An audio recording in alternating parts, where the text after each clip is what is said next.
One of the main reasons many Tesla bulls feel good about our investment in Tesla is our belief that Elon Musk is one of the most effective capital allocators of our time and an amazing leader. Yet there are many others who think Elon is stretching himself too thin across all his companies. Yes, Elon does have 6 major companies he's leading, including SpaceX, Tesla, Neuralink, xAI, X, and The Boring Company. But he also has very specific organizational principles and practices that not only mitigate the issue, but actually lets these companies thrive even more. Today, we'll review each of these incredible business lessons in detail. I've got Larry Goldberg with us. Larry was actually the one who created an incredible report on this. He was talking to his friend who asked him this question, and he gave it a lot of deep thought, and he laid down all the things that Elon was talking about of how he runs his companies. Welcome, Larry. Thanks for joining me. Thanks, Herbert. Great to be here. This is a great topic. I really appreciate that you spent the time to put together. Not only is it an answer to people who says, hey, can Elon actually manage Tesla? He's doing all these things. He's distracted. But actually, it's incredible business lessons. We should all be doing what he's doing if we could, because he's proven time and time again with these 6 businesses and more. So let's start off with Elon. He's obviously really happy at the annual shareholder meeting.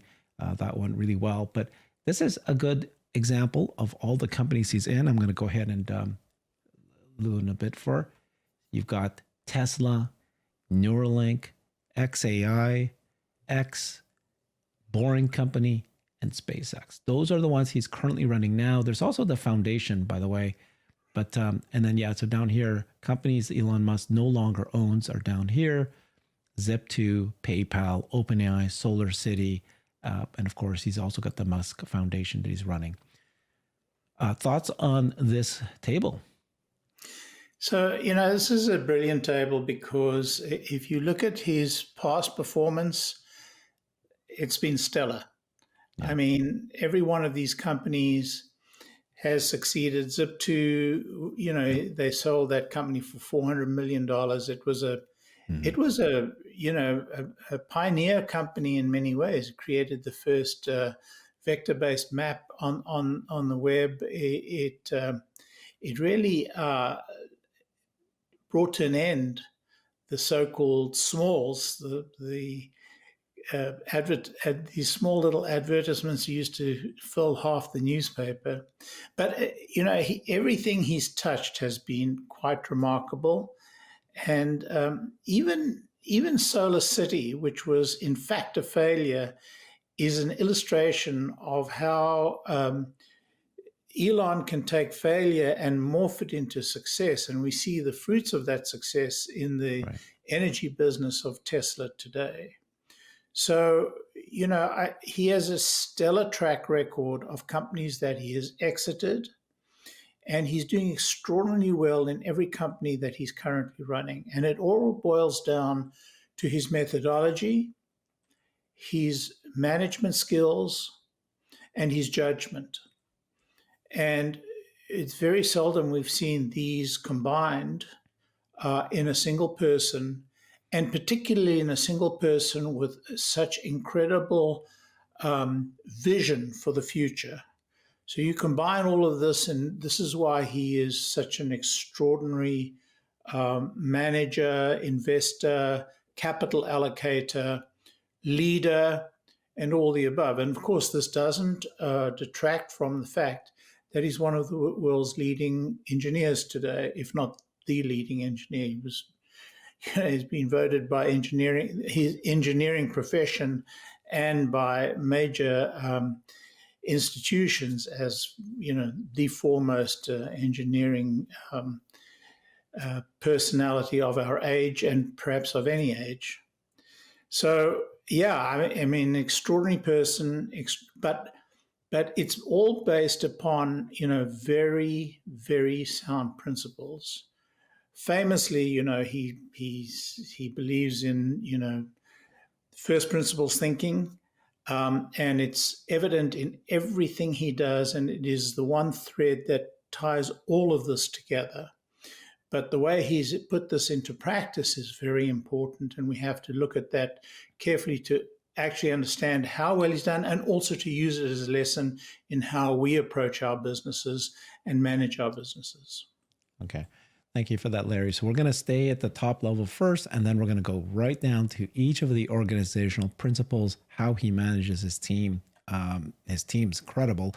So let's just stay at the top first. Here's another table that I found that it was fantastic. So he does run all these companies, but in fact, instead of it being a negative, there's actually some positives, right? Because every company that he does run, they all work closely together. So X and XAI, X needs the AI, and it's much better to have a full team back, a whole new company that supports X. It's a Grok chatbot will not only be helping with X, but also Tesla. And you can see just all these kind of ways that each of the companies all work well with each other. Any thoughts on this concept? Yeah, we don't even see the full connection between all of them in this picture. For example, the boring companies just finished boring a tunnel for Tesla. Yes.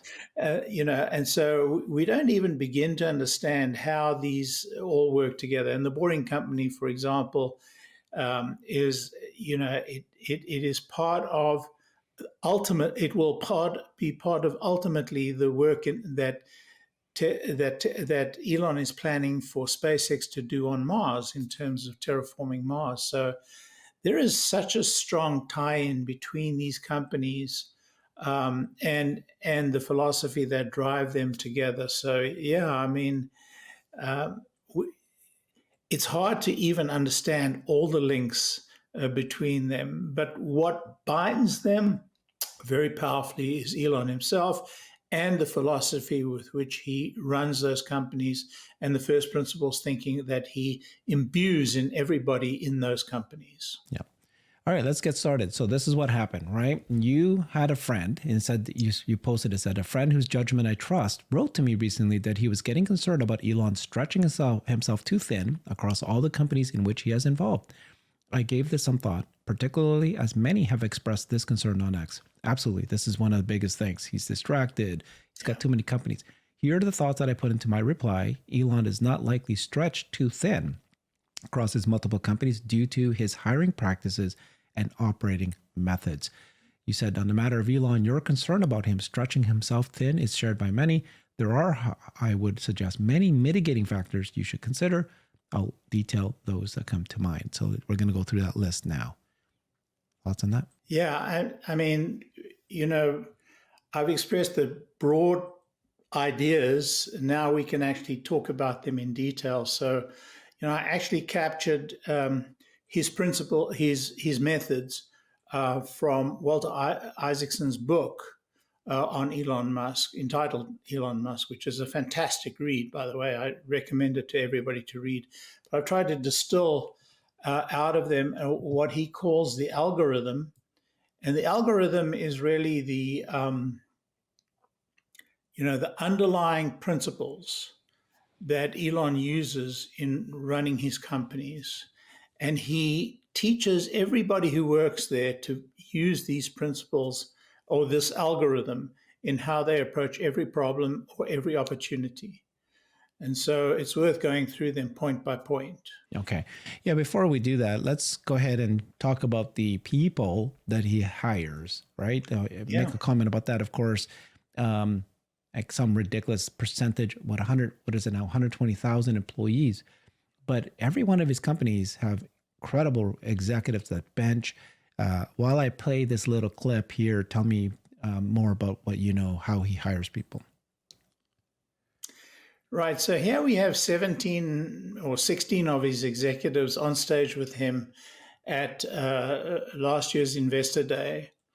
And what's interesting about this is that people don't realize how long a stint people work for Tesla. I mean, the average longevity of this group was over 9 years. Now, since this date, we've lost several of these people on the stage. I think 3 or 4 of them. 4 of them have left. But they've been replaced by even more long-standing employees. I mean, what's interesting is right next to him is a director of his company who was previously his VP of engineering, I believe it was. Um, and so and that guy left, started his own company, and is now a director of the board of Tesla. So, and we see many, many, many graduates, we call them, of Tesla and his other companies, starting new ventures, building new companies, and being extraordinarily successful because they're imbued with this method that Elon teaches them.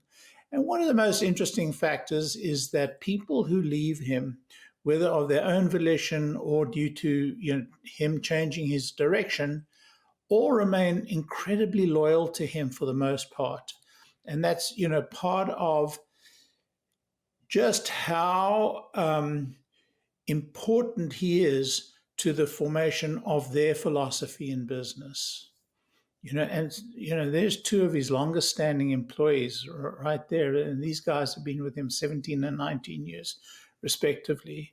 So, I mean, it's an extraordinary class of executives because he has a skill set in choosing people, and he has this remarkable method that he teaches them that we're going to be discussing. Okay. I just found the image. Sorry. Let me see if I can pull it up here today. This is an incredible image. So you actually, oops, where am I doing here? You created this table. Can you see this at this point? Not yet. Yeah. Something's going to, yeah. You, it's just so for people to understand. Sorry, it took me a little bit long to find it because you have created so much research. But this one is great because one time people said, oh, people are leaving. Yes, they're leaving.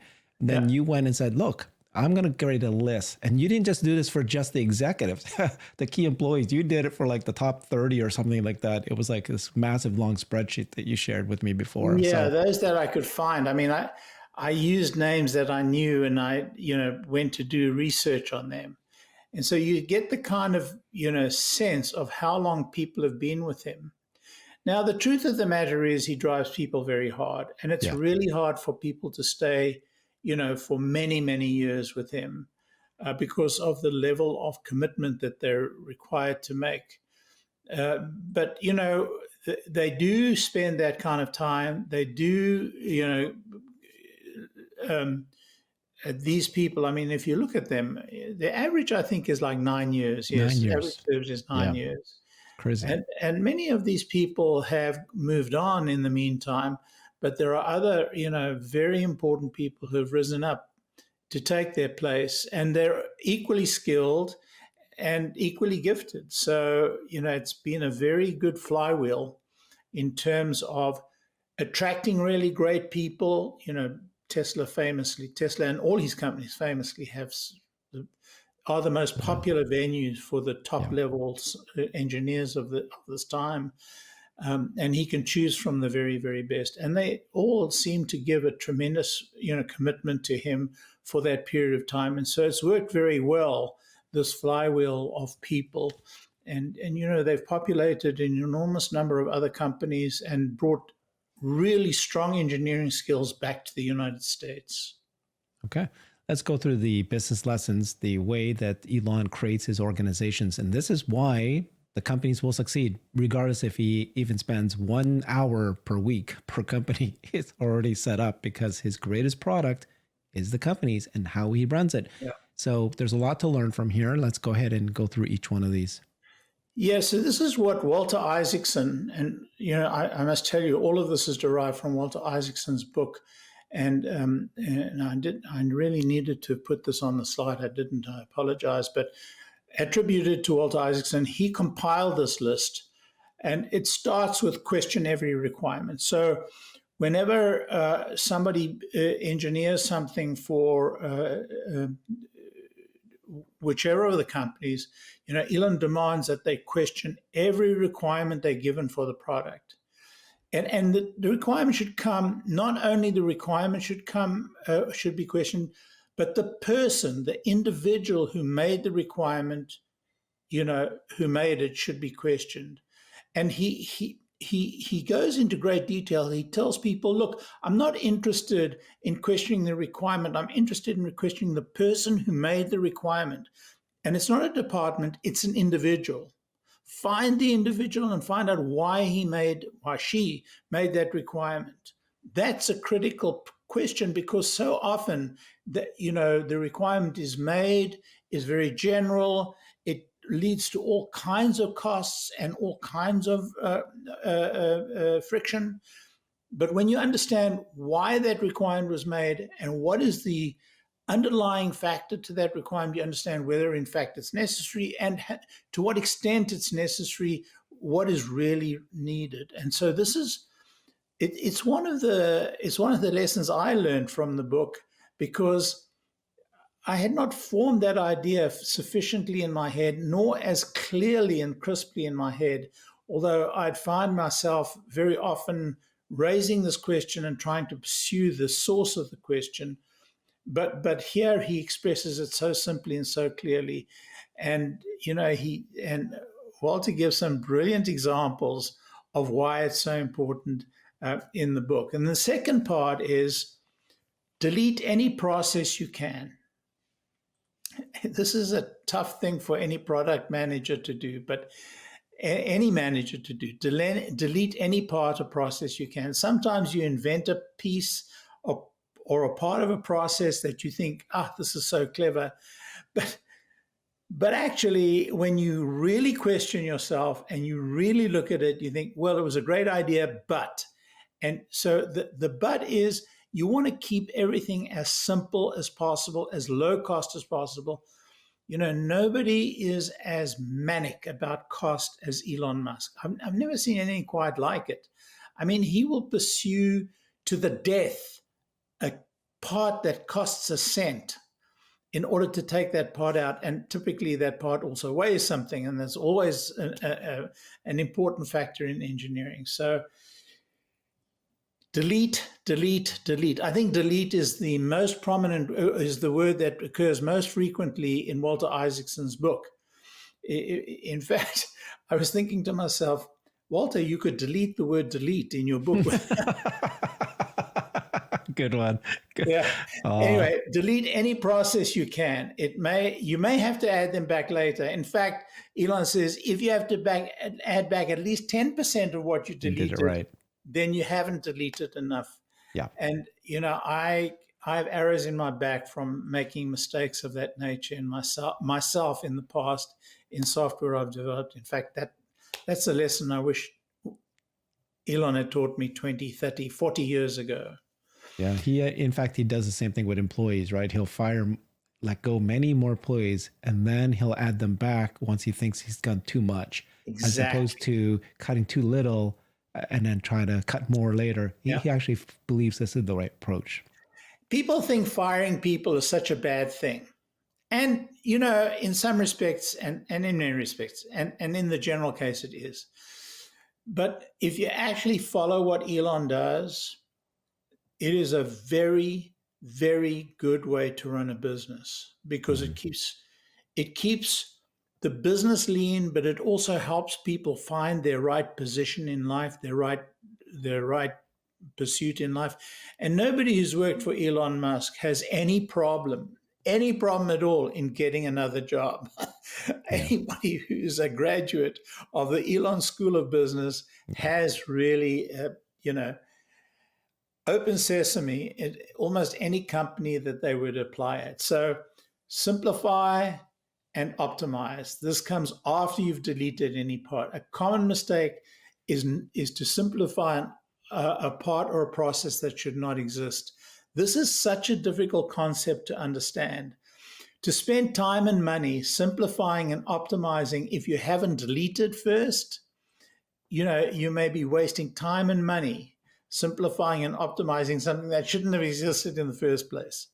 So when you think about the deletion, rule, you understand the deletion rule is not only about lessening the complexity and reducing cost, but it's also about reducing the complexities of the simplification and optimization process, which improves the product, and reduces the friction of actually producing the process. So, Yeah.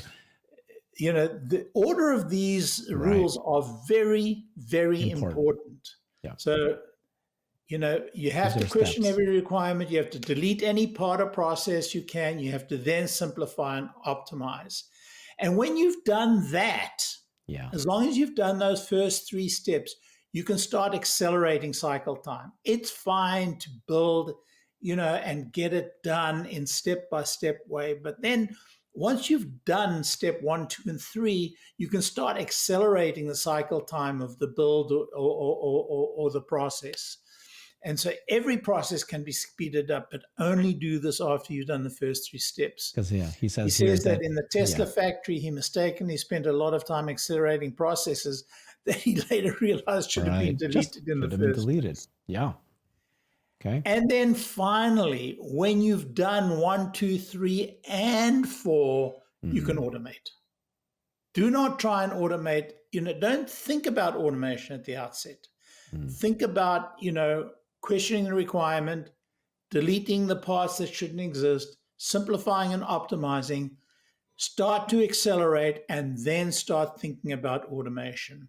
And of course, he's talking about engineering, but you could even be talking about software deployment. You could be talking about, a host of different ways to automate. But the important point is, do not drive for automation. Drive for simplification. Drive for, the acceleration of that simplification, and then go to automation. And so that's the algorithm, and Isaacson's distilled it to these really, really simple processes and steps. Love it. All right, let's go to the next thing, which is you call it corollary. So just these are not part of that algorithm of how to create an organization, but these are just philosophies of how to run a company. Go ahead. Yeah, these are things to actually be aware of as you're implementing the algorithm. So all technical managers must have hands-on experience. So don't lead a team that you don't know. Don't ask others to do what you do not know how to do yourself. And so when you hire a manager, do not hire a manager, say for a software team, who hasn't built software herself. Do not hire a solar roof manager who hasn't actually implemented solar roofs. This is the example he gives. Otherwise, they're like cavalry leaders never ridden a horse before. Yeah. So it's so important, that you have to actually know what you want others to do. And my own experience is that this is absolutely true. He also says camaraderie. Sorry, yeah, go ahead. I was going to say this next one, camaraderie is dangerous. It's weird, right? I mean, that's totally opposite of what everybody thinks, which is, we want to be friends with each other. We spend time. We want to be friendly to each other. He says camaraderie is dangerous. It makes it hard for people to challenge each other's work. There's a tendency to not want to throw a colleague under the bus. That needs to be avoided. That is just completely opposite of what almost everyone in the world is doing. Yeah, and I understand this more than most because I tend to be insensitive. I am insensitive to people's feelings. It's just a weakness, a weakness of mine. I tend to say what I think without filtering it, and it's got me into a lot of trouble. But at the same time, I think what you want to be able to do is not necessarily do that, but you need to be honest with people and forthright with people. You need to not sugarcoat or, put aside your concerns because of your feelings or other people's feelings. Not very popular these days, but so important in teamwork, so important in trying to achieve goals. If somebody is underperforming, you don't have to shame those people. You don't have to call them out in front of other people, but you have to tell them what your expectations are and how they're not meeting those expectations. And you have to be clear about it. So camaraderie is dangerous. Camaraderie is a very strong feature of good teams. but it's only camaraderie that exists in an honest, you know, in an honest environment, in an environment where people are free to be very clear about concerns. That's pretty cool. Okay. And then, it's okay to be wrong. Just don't be confident and wrong. It's another failing that I have. I don't understand when I'm wrong, and I'm always confident with my own opinions. I've learned as I've got older that, sometimes your confidence can be overweening. So it's okay to be wrong. Just don't be confident and wrong. Yeah. Never ask your troops to do something you're not willing to do. Oh gosh, this is so important. This is, I would have put this first. I would have put this at the top. Yeah. You have to be willing to get your hands dirty, and you have to understand what the limits and capabilities of your troops are. And those are the two things, those two things marry each other. And so, a great leader is a leader that has done. And if he hasn't done, or she hasn't done, then she has to understand what it takes to do. Yeah. And to understand what it takes to do, you really need to have done it. So it's that. Yeah. It's so important. It's an inescapable reality. There's that Gladiator movie, fantastic movie. We watch it all the time. And Maximus, right? Russell Crowe, Maximus, and he's right up there. He's leading the charge. He's in the battle. And then the son who wants to be the king, he's like stays in the back. So anyways, he comes late. Yeah. Whenever there are problems to solve, don't just meet with your managers. Do a skip level where you meet with the level right below your managers. I tend to meet with the entire team. Yeah. I let the managers, have their say, but I really want to hear from the people who are actually doing the work. And so it's very important. The skip level idea, I'm aligned with this 100%. And then when hiring, look for people with the right attitude. Skills can be taught. Attitude changes require a brain transplant. This is so obvious to me. Yeah. But when I see the people that are hired by these organizations, I just don't understand. I don't get it. Yeah. I don't get why people with great academic qualifications or great background and so on and so forth, who have, these really negative attitudes, get into positions that they get into. I mean, an attitude transplant is not going to happen. It's just not going to happen. And all the, talk in the world. So what do you do with people with a bad attitude? Let them move on.